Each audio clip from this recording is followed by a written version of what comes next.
Sometimes you move into a neighborhood thinking it's going to be peaceful, friendly, maybe even a little boring. But what I experienced?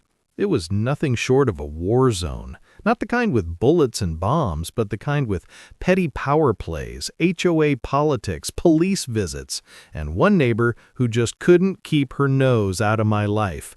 And it all started with a backyard project I had dreamed about for years. See, I've always loved the water.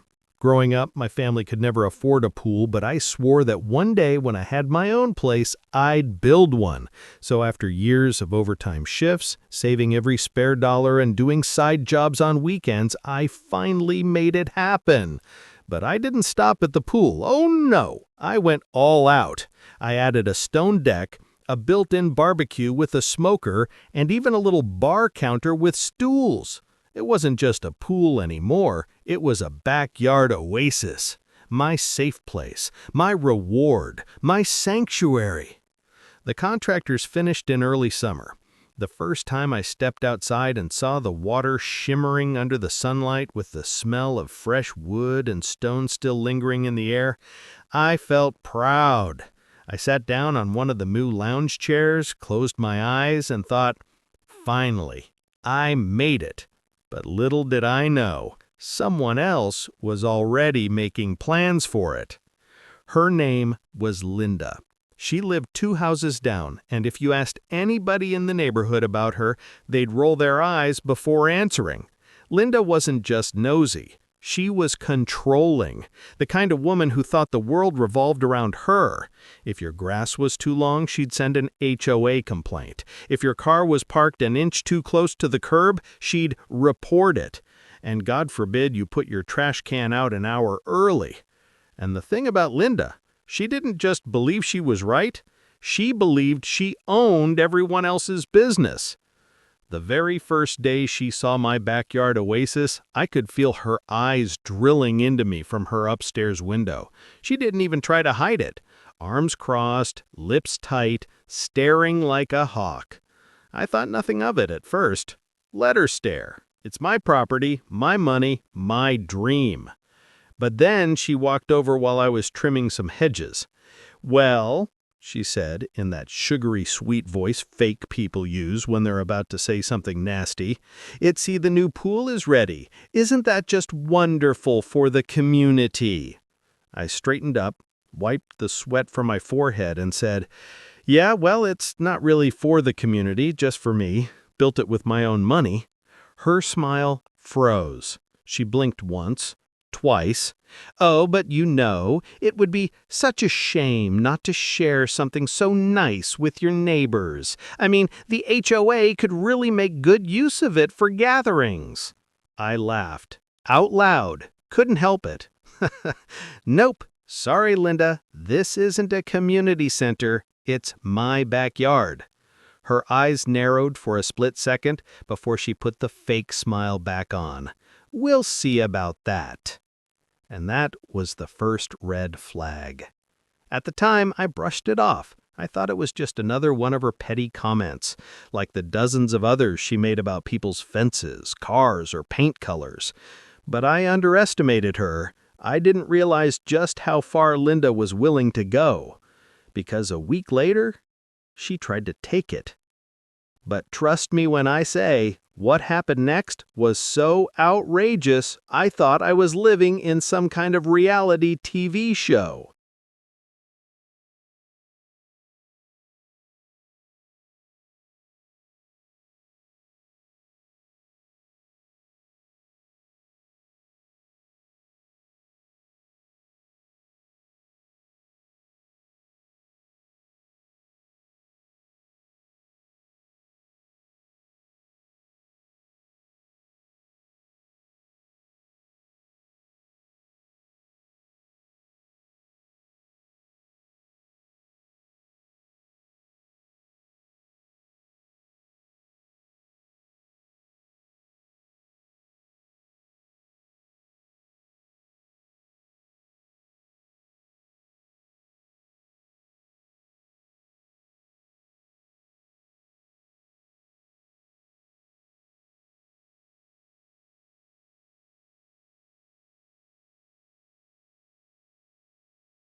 A week after that strange conversation with Linda, I was finally ready to enjoy my backyard oasis the way I'd imagined.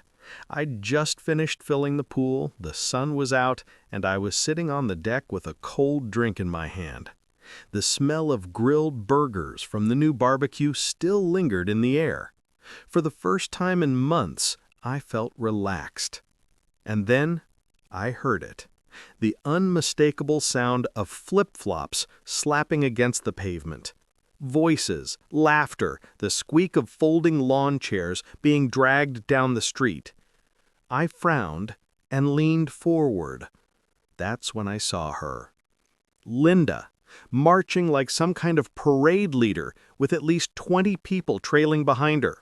Men in swim trunks, women in sun hats carrying coolers, kids running with floaties under their arms. I almost dropped my drink. "What the hell?" I muttered under my breath. She spotted me instantly and raised her hand like a queen greeting her subjects. "Hello, everyone," she announced dramatically. "Welcome to the neighborhood pool party."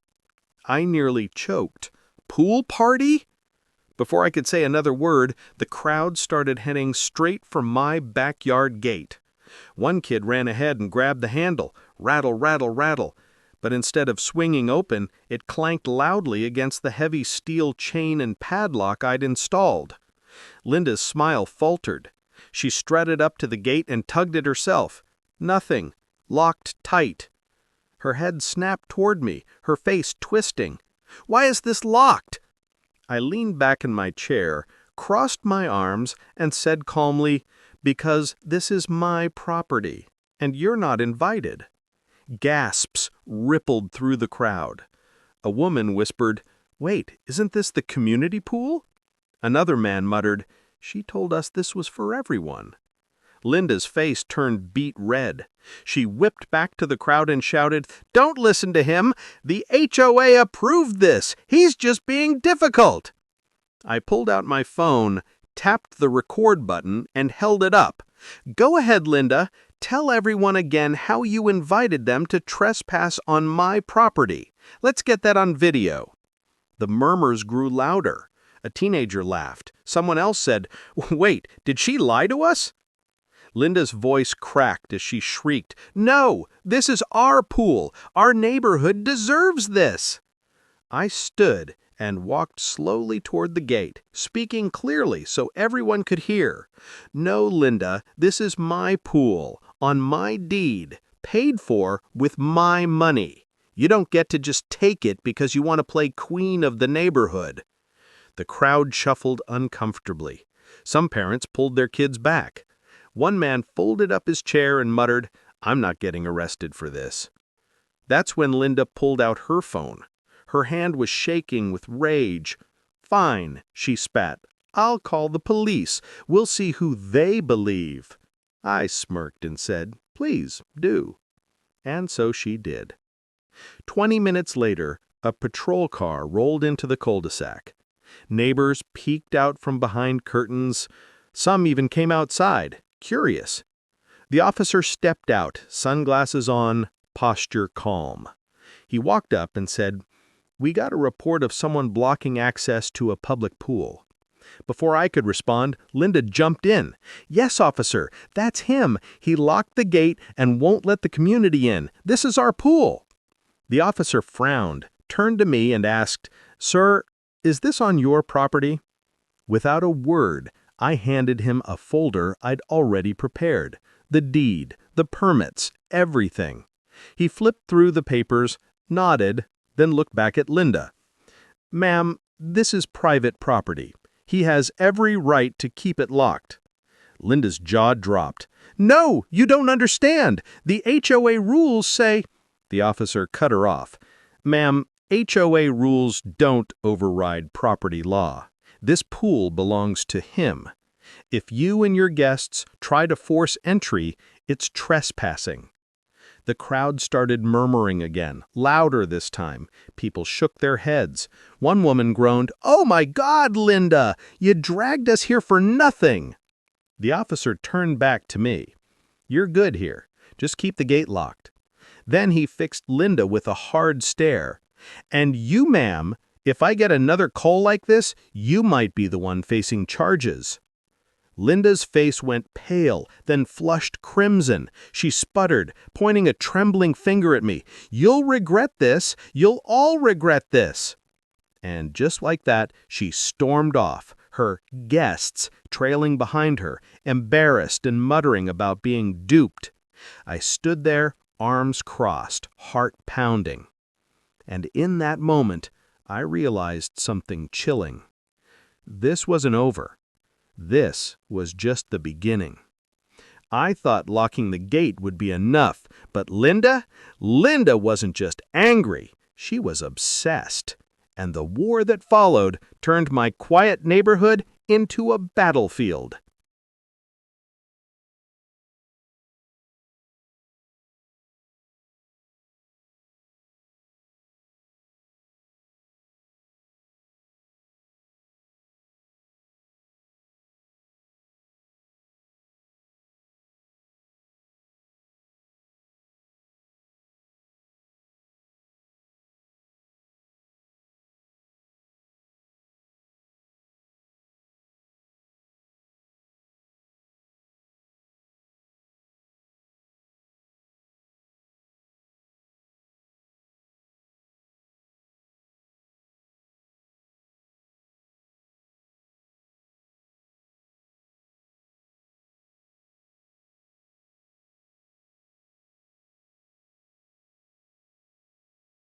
For a couple of days after the police shut her down, Linda kept her distance. I actually thought maybe, just maybe, she'd gotten the message, but that hope lasted all of 3 days. Because on the fourth morning, I opened my mailbox and found a bright yellow flyer stuffed inside. At first I thought it was some kind of pizza coupon or landscaping service ad, but when I unfolded it, my jaw almost hit the ground. In big bold letters it read, "Community Meeting, Addressing Selfish Neighbors and Shared Amenities Abuse." And right underneath, a picture of my backyard, my pool, my barbecue, my lounge chairs. Linda had taken photos without my permission, printed them, and plastered them across the entire neighborhood. I could feel the heat rising in my chest. My hand shook as I read the rest. Join us as we discuss how one resident has denied our neighborhood access to amenities that should belong to everyone. Let's stand together for fairness. Signed at the bottom, hosted by Linda, HOA member. I almost laughed at the audacity. Almost. But instead, I crumpled the flyer in my fist, muttering under my breath, "This woman has lost her damn mind." That evening, sure enough, people gathered on the patch of grass near the cul-de-sac. Folding chairs, coolers, even a little speaker playing music. Linda stood at the front, clutching a clipboard like she was running for mayor. I didn't plan on speaking. Honestly, I just wanted to watch the circus unfold. So I leaned against a tree across the street, arms folded, waiting. She cleared her throat dramatically. "Neighbors, we have a problem, a serious problem. One of our own has built what should be a community amenity, but has selfishly locked it away for personal use. Children are suffering in this heat, families are being denied fairness, and the spirit of our community is being destroyed." Some people nodded politely, but others exchanged uncomfortable glances. She went on, her voice rising. "This isn't just about a pool. This is about whether we allow greed and arrogance to tear apart what makes this neighborhood strong. Together, we must demand access.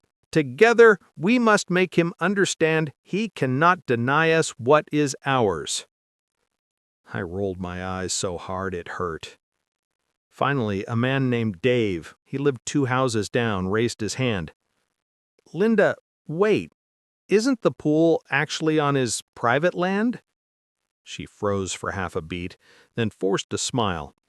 "Well, yes, technically, but that's just a technicality, the spirit of the neighborhood."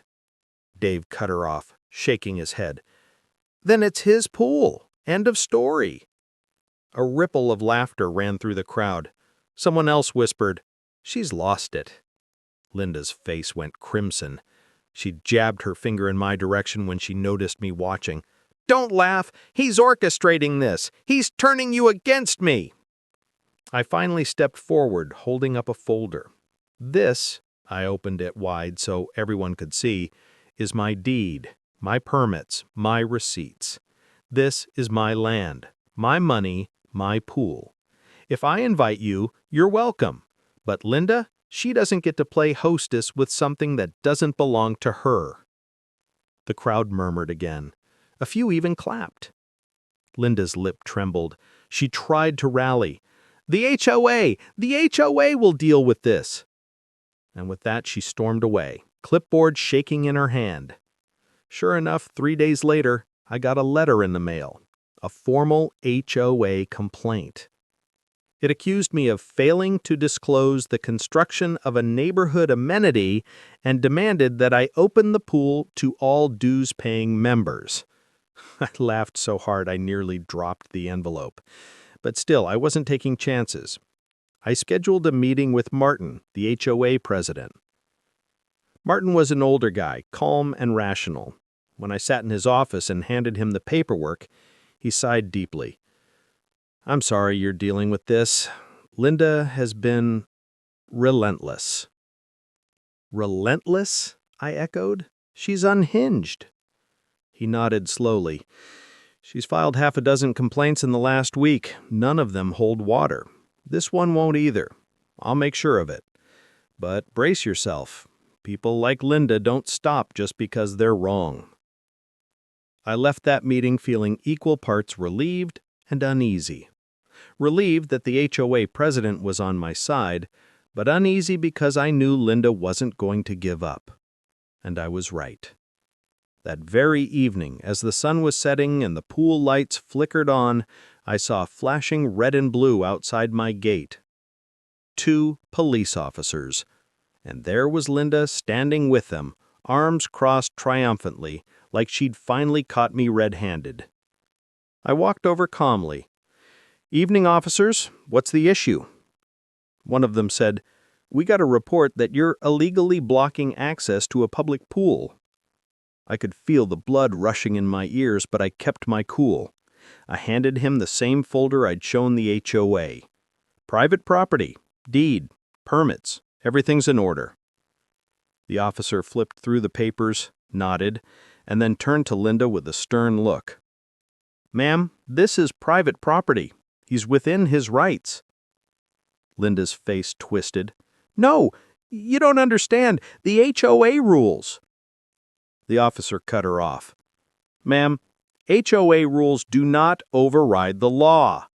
If you continue to make false reports, you could be the one in legal trouble." For a moment, she looked like she might explode. Her eyes darted to me, filled with venom, then back to the officers. Finally, with a strangled noise of frustration, she spun on her heel and stormed away. The officers gave me a sympathetic shrug. Some people, well, you know. I nodded. Oh, trust me, I know.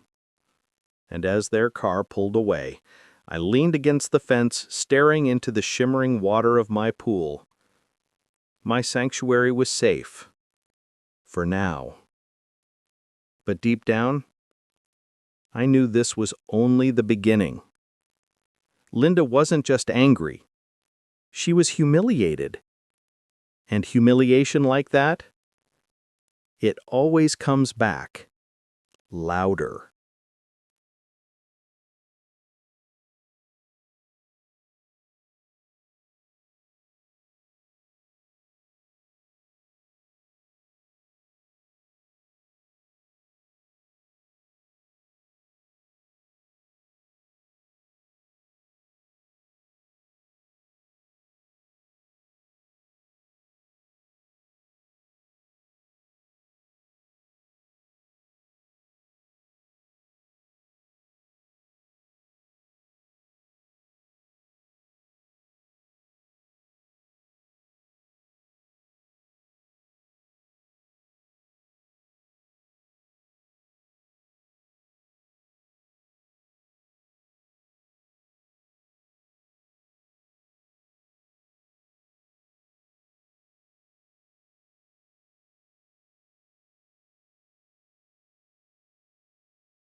I used to think that once the police got involved, twice, any sane person would back down. But Linda? She wasn't sane. She was obsessed. And obsessed people don't retreat quietly. For a couple of days after that second police visit, things were oddly quiet. Too quiet. Linda wasn't pacing her yard, wasn't yelling across the street, wasn't shoving flyers in mailboxes.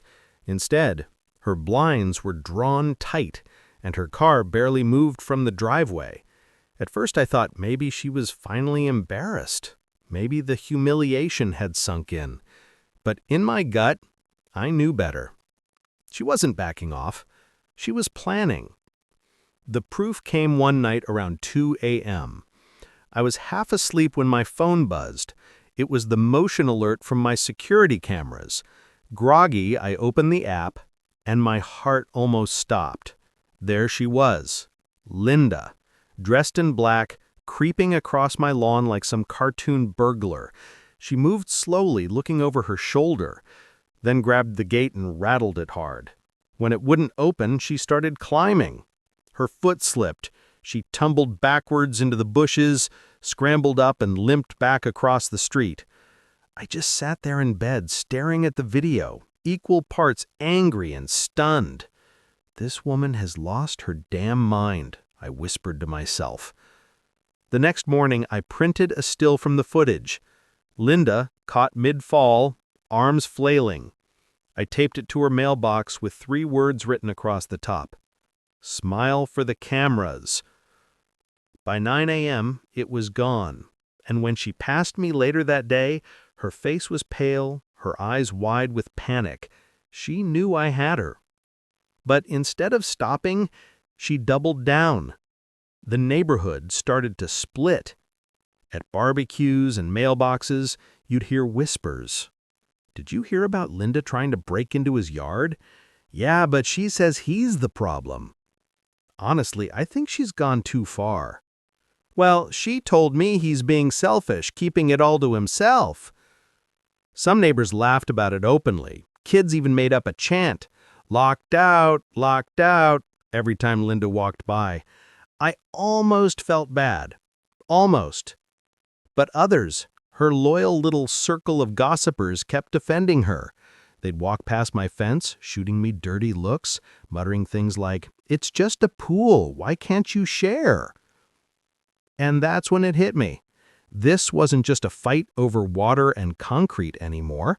It was a neighborhood Cold War. A week later, things got worse. I came home from work one evening to find an envelope shoved under my door. Inside were 3 typed letters, no signatures. They looked official, but they weren't. They accused me of violating community harmony and warned of fines if I didn't open my amenities. It was laughable, clearly Linda's work, but still I kept them in a folder, just in case. Then came the noise complaints. One Friday night I was grilling by the pool, just me and my cousin, soft music playing, nothing crazy. Suddenly a city inspector showed up. Got a report of loud parties, he said. I blinked. Parties? It's literally just me and him. He sighed, glanced around at the quiet yard, then shrugged. Figures. You're not the first neighbor she's filed on. Sorry to bother you. 2 days later, another inspector. This time, sanitation concerns. Apparently my pool was a mosquito hazard.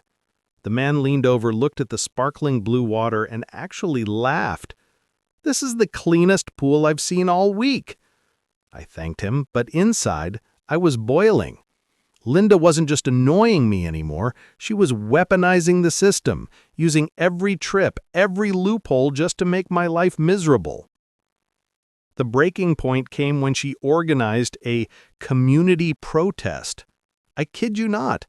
One Saturday morning, I woke up to chanting outside my fence, a dozen people with signs that said, "Share the pool," and "No to greedy neighbors."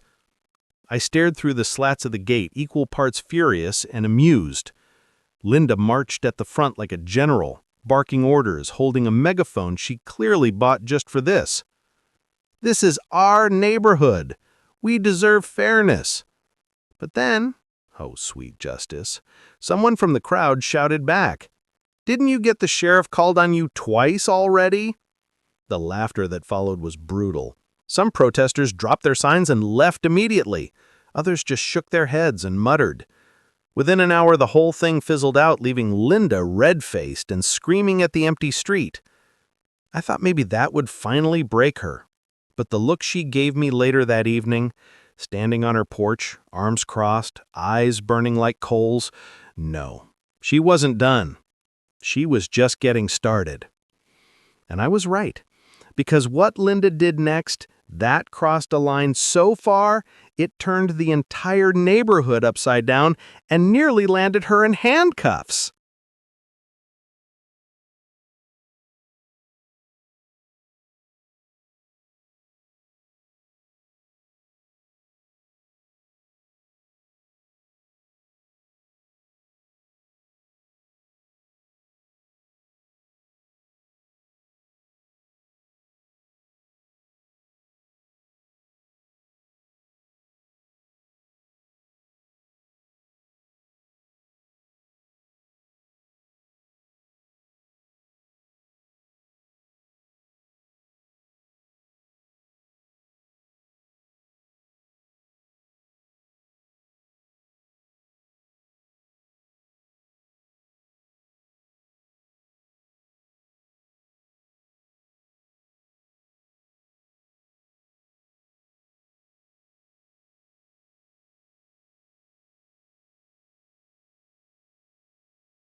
If you've ever dealt with someone who doesn't know how to quit, you'll understand this chapter of my life. I thought the late-night trespassing, the fake letters, and the ridiculous protest would be enough to burn Linda out, but I underestimated her. Because when someone's ego is bruised as badly as hers, they don't retreat, they get desperate. And desperate people? They get dangerous. It started one Saturday morning. I stepped outside with my coffee, planning a quiet day by the water. The air was cool, the pool crystal clear, and the faint smell of chlorine hung in the breeze. But when I glanced at the water, my stomach dropped. Trash. Not just a little, a whole garbage bag had been dumped in overnight. Soda cans, fast food wrappers, even shards of broken glass. I clenched my jaw so hard my teeth hurt. Who else could it be? I stormed inside, opened my security footage, and there she was again, Linda, hauling a bag over her shoulder, marching across the street in the middle of the night, and tossing it over my fence like she was playing basketball. I sat there at the table, fists trembling, watching her scurry back to her porch with that twisted little smirk. "This is it," I muttered. "She's crossed the line." It cost me hundreds of dollars to drain, clean, and refill the pool, but I wasn't about to let her think she had won. So I printed the footage, saved it on a USB, and called the sheriff's office. By evening, there was a knock at Linda's door. I stayed on my porch, sipping a drink, watching the scene unfold. The sheriff, same officer as before, stood there with the USB in his hand. "Ma'am, we have video of you dumping trash onto private property. That's vandalism. If this happens again, you will face criminal charges." From across the street, I heard Linda's shrill voice. "This is harassment! He's setting me up! That's not even me in the video!" The sheriff sighed, rubbing his forehead. "Ma'am, it's you, clear as day.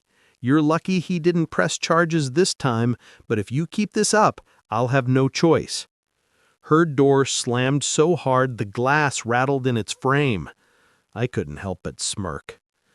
But even as I sat back down, the victory felt hollow, because I knew people like Linda don't learn lessons. They stew, they plot, and the storm wasn't over. The very next week, she pulled another stunt. I came home one afternoon to find half a dozen cars parked outside my fence, people milling around, looking confused, towels over their shoulders, coolers in hand. One man flagged me down. Hey, is this the neighborhood pool? We were told there was a community swim day." I froze. Who told you that? Some lady named Linda? She passed out flyers. I nearly exploded. She lied, I said, shaking my head. This is my private backyard. You're trespassing. They looked embarrassed, muttered apologies, and shuffled back to their cars. And there she was, standing across the street, arms folded, grinning like she had pulled off some master plan. You're going to regret this, she mouthed at me. Later that week, the HOA held a meeting. Normally, these meetings are boring, budget reports, landscaping schedules, complaints about fences. But this one turned into a circus. I walked in with my folder of documents, expecting a quick dismissal of Linda's nonsense. Instead, I found her already at the front, waving her arms and shouting, "He's tearing this community apart! He's hoarding resources, humiliating families, and laughing while our children suffer in the heat." People shifted uncomfortably in their seats. Martin, the HOA president, held up his hand. "Linda, enough. We've reviewed the documents. The pool is private property. It doesn't belong to the HOA, and it never will." But she wouldn't stop. She slammed her fist on the table. "Then change the rules. Vote to make it a community amenity. That's your job." Martin's voice was calm but firm. "Our job is to enforce existing bylaws, not steal private property." The room murmured with agreement. A few people even chuckled. Her face turned scarlet. She spun around and pointed at me. "You think you've won, but you haven't. I'll take this higher." And she stormed out, slamming the door behind her. Things only got worse from there. A few nights later, I was grilling steaks by the pool when I heard shouting across the street. Linda was pacing on her porch, phone pressed to her ear, her voice carrying through the quiet night. "I don't care. He can't get away with this. I'll sue him. I'll sue the HOA. Somebody has to make him pay." I shook my head, flipping my steak. My cousin, who was sitting at the table, laughed nervously. "Dude, your neighbor's insane." "Tell me something I don't know," I muttered. The real breaking point came a week later. I was out back when suddenly I heard chanting again. But this time it wasn't a dozen people, it was a crowd, at least 30, maybe 40, gathered outside my gate with signs. "Share the pool! Down with greed! Community first!" Linda marched at the front, megaphone in hand, screaming like she was leading a revolution. I stood at the gate, heart pounding, but kept my voice calm. "This is private property. You are trespassing. Leave now." But the crowd just grew louder. Some people shook the gate, rattling the chain. My stomach twisted. For the first time, I felt real fear. What if they forced their way in? I pulled out my phone and dialed the sheriff. Within 15 minutes, patrol car. For weeks, I thought I had seen it all. The trespassing, the flyers, the protests, the garbage in my pool. But Linda wasn't done. Oh no. When all her petty tricks failed, she decided to use the one weapon left in her arsenal, the law. Or at least, her twisted version of it. It was a Wednesday morning when I found the envelope. Thick, heavy paper, legal stamp on the front. For a second, I thought it was a tax notice or some routine city thing. But when I tore it open, my stomach dropped. It was a lawsuit, filed in Linda's name. Her claim? That my pool, barbecue, and backyard space were actually a public easement. And by denying her and the neighborhood access, I was infringing on communal property rights. I sat at the kitchen table, staring at the words, and then I laughed. I mean, a deep, almost hysterical laugh, because it was so absurd. But then the laughter died, because absurd or not, it was still a lawsuit, and that meant court dates, lawyers, stress, money. Linda wasn't just harassing me anymore. She was trying to bleed me dry. I called my lawyer immediately. His name was Daniel. a no-nonsense guy with silver hair and sharp eyes.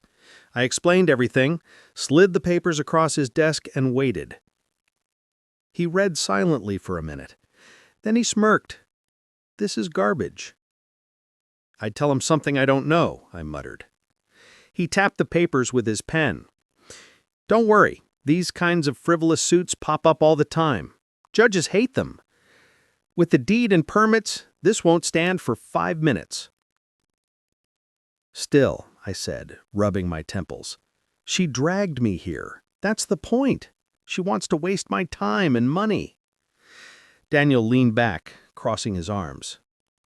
"Then we make sure it backfires." The day of the hearing arrived. I walked into the courthouse with Daniel at my side. My palms were sweaty, my chest tight. Courtrooms have a way of making you feel guilty even when you've done nothing wrong. And there, across the aisle, sat Linda. She was dressed in a bright red blazer, her hair sprayed into a stiff helmet, her lips painted too dark. She clutched a folder stuffed with crumpled papers, eyes darting around the room like she was about to deliver the speech of her life. She didn't even have a lawyer. She was representing herself. When the judge entered and the bailiff called the room to order, Linda practically leaped to her feet. "Your Honor," she began, her voice shrill, "this man has stolen from us. He has built a pool and a luxury backyard space that rightfully belongs to the community. He is selfish, greedy, and un-American. Children are suffering because he refuses to share." I swear even the court reporter stifled a laugh. The judge raised an eyebrow. "Ma'am, do you have any legal documents proving this property belongs to the community?" Linda shuffled through her folder, hands trembling, then proudly pulled out a wrinkled HOA flyer. "This," she declared, "this proves it. The HOA has rules that say he cannot deny us." Daniel calmly stood, buttoning his jacket. "Your Honor, may I?" The judge nodded. Daniel stepped forward, laid out my deed, the permits, and a series of photographs. "Here is the property deed, Your Honor. The pool, deck, and structures are all within his lot lines. All construction was approved by the city with proper permits. This is without question private property." He flipped through the documents, nodded once, then turned back to Linda. "Ma'am, do you understand what private property means?" Linda stammered, her face turning red. "But the spirit of the community!" The judge cut her off, his tone sharp. "Courts do not deal in spirit. Courts deal in law, and the law is clear. This case is dismissed." Bang! The gavel came down like thunder. The room erupted in murmurs. A man in the gallery even chuckled, shaking his head. Linda stood frozen, her mouth opening and closing like a fish gasping for air. The judge leaned forward. "And, ma'am, let me be very clear. If you file another frivolous lawsuit like this, you may be subject to sanctions. Do you understand?" Linda's voice cracked. "This isn't fair." But the judge was already moving on. Outside the courtroom, I felt lighter, relieved. Daniel clapped me on the shoulder. "Told you, open and shut." But as we stepped into the parking lot, I caught sight of Linda. She was standing by her car, her face twisted with rage, eyes locked at me. "You paid him, didn't you? You bribed the judge." "Everyone's against me, but I'll prove it. I'll prove it to all of them." Daniel leaned in close to me. "Don't engage. She's unraveling." I nodded, walking past her without a word. But inside, I knew the truth. She wasn't done, not by a long shot. That night, during the neighborhood meeting, Linda stormed in like a hurricane. She banged her fist on the table. "The court was corrupt. The judge was bribed. He's manipulating all of you." The room groaned. People rolled their eyes. Even her closest allies started shaking their heads. Martin, the HOA president, finally stood. His voice was calm, but carried weight. "Enough, Linda. The board will not entertain any more complaints about the pool. This matter is closed." The room applauded. Linda's face twisted in fury. She pointed at me, her hand shaking. "This isn't over! You'll all regret siding with him!" And once again, she stormed out, slamming the door. I thought maybe, just maybe, that public humiliation would finally break her spirit. But a few days later, I woke up to find my pool full of trash. Again. This time I didn't laugh. I didn't roll my eyes. I picked up my phone, called the sheriff, and handed over the footage. And when the patrol car pulled up in front of her house that evening, I knew one thing for certain. Linda wasn't just a nuisance anymore. She was one step away from being a criminal. I thought court would be the end. But the truth, it was only the calm before the storm, because Linda's final act would be her most reckless and humiliating of all. For weeks after the courtroom fiasco, I kept waiting for Linda to give up. She'd lost the HOA battle. She'd lost the police battles. She'd lost in court. Any reasonable person would have realized the war was over. But Linda wasn't reasonable. She was obsessed. And obsessions don't just fade away. They burn hotter and hotter until they finally explode. At first, her silence was almost worse than her screaming. Her blinds stayed drawn. Her porch was empty. No more flyers, no more yelling. Neighbors whispered. Maybe she finally gave up. Maybe the lawsuit broke her. Or maybe she's planning something. I knew better. That stillness, it was the quiet before the storm. The storm hit on a Saturday. The day started beautifully. The sun was warm, kids were riding bikes, someone down the street was grilling hot dogs. I had invited a few friends over, nothing big, just a quiet afternoon of swimming, food, and laughter. The backyard smelled like barbecue. The pool water shimmered in the light. For once, I felt like I could breathe again. Then, I heard it. The sound of stomping feet, yelling. I turned and froze. Linda was marching down the sidewalk like a woman possessed.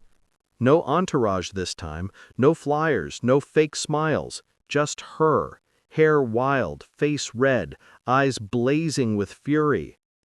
She pointed at me through the fence, her voice shrill. "You've destroyed this neighborhood! You've turned everyone against me! And today, I take back what's mine!" Before I could even react, she lunged at the gate. Rattle, rattle, rattle. The heavy lock clanged, but she didn't stop. She shook it violently, screaming, "Open it! Open it now!" My guests froze, wide-eyed. A couple of kids started crying. I walked toward the gate, keeping my voice calm. "Linda, you're trespassing again. Stop before you get arrested." "Arrested?" she shrieked. "You're the criminal! You're hoarding! You're a tyrant!" Then, in a move so desperate it almost didn't seem real, she started climbing. Hands gripping the steel, feet scrambling, her sandal caught, and thud! She tumbled backwards onto the grass, groaning, red-faced. Gasps erupted from my guests, then nervous laughter. Someone muttered, "She's lost it." Linda popped up immediately, brushing dirt off her blazer, and screamed, "He set a trap! He trapped me!"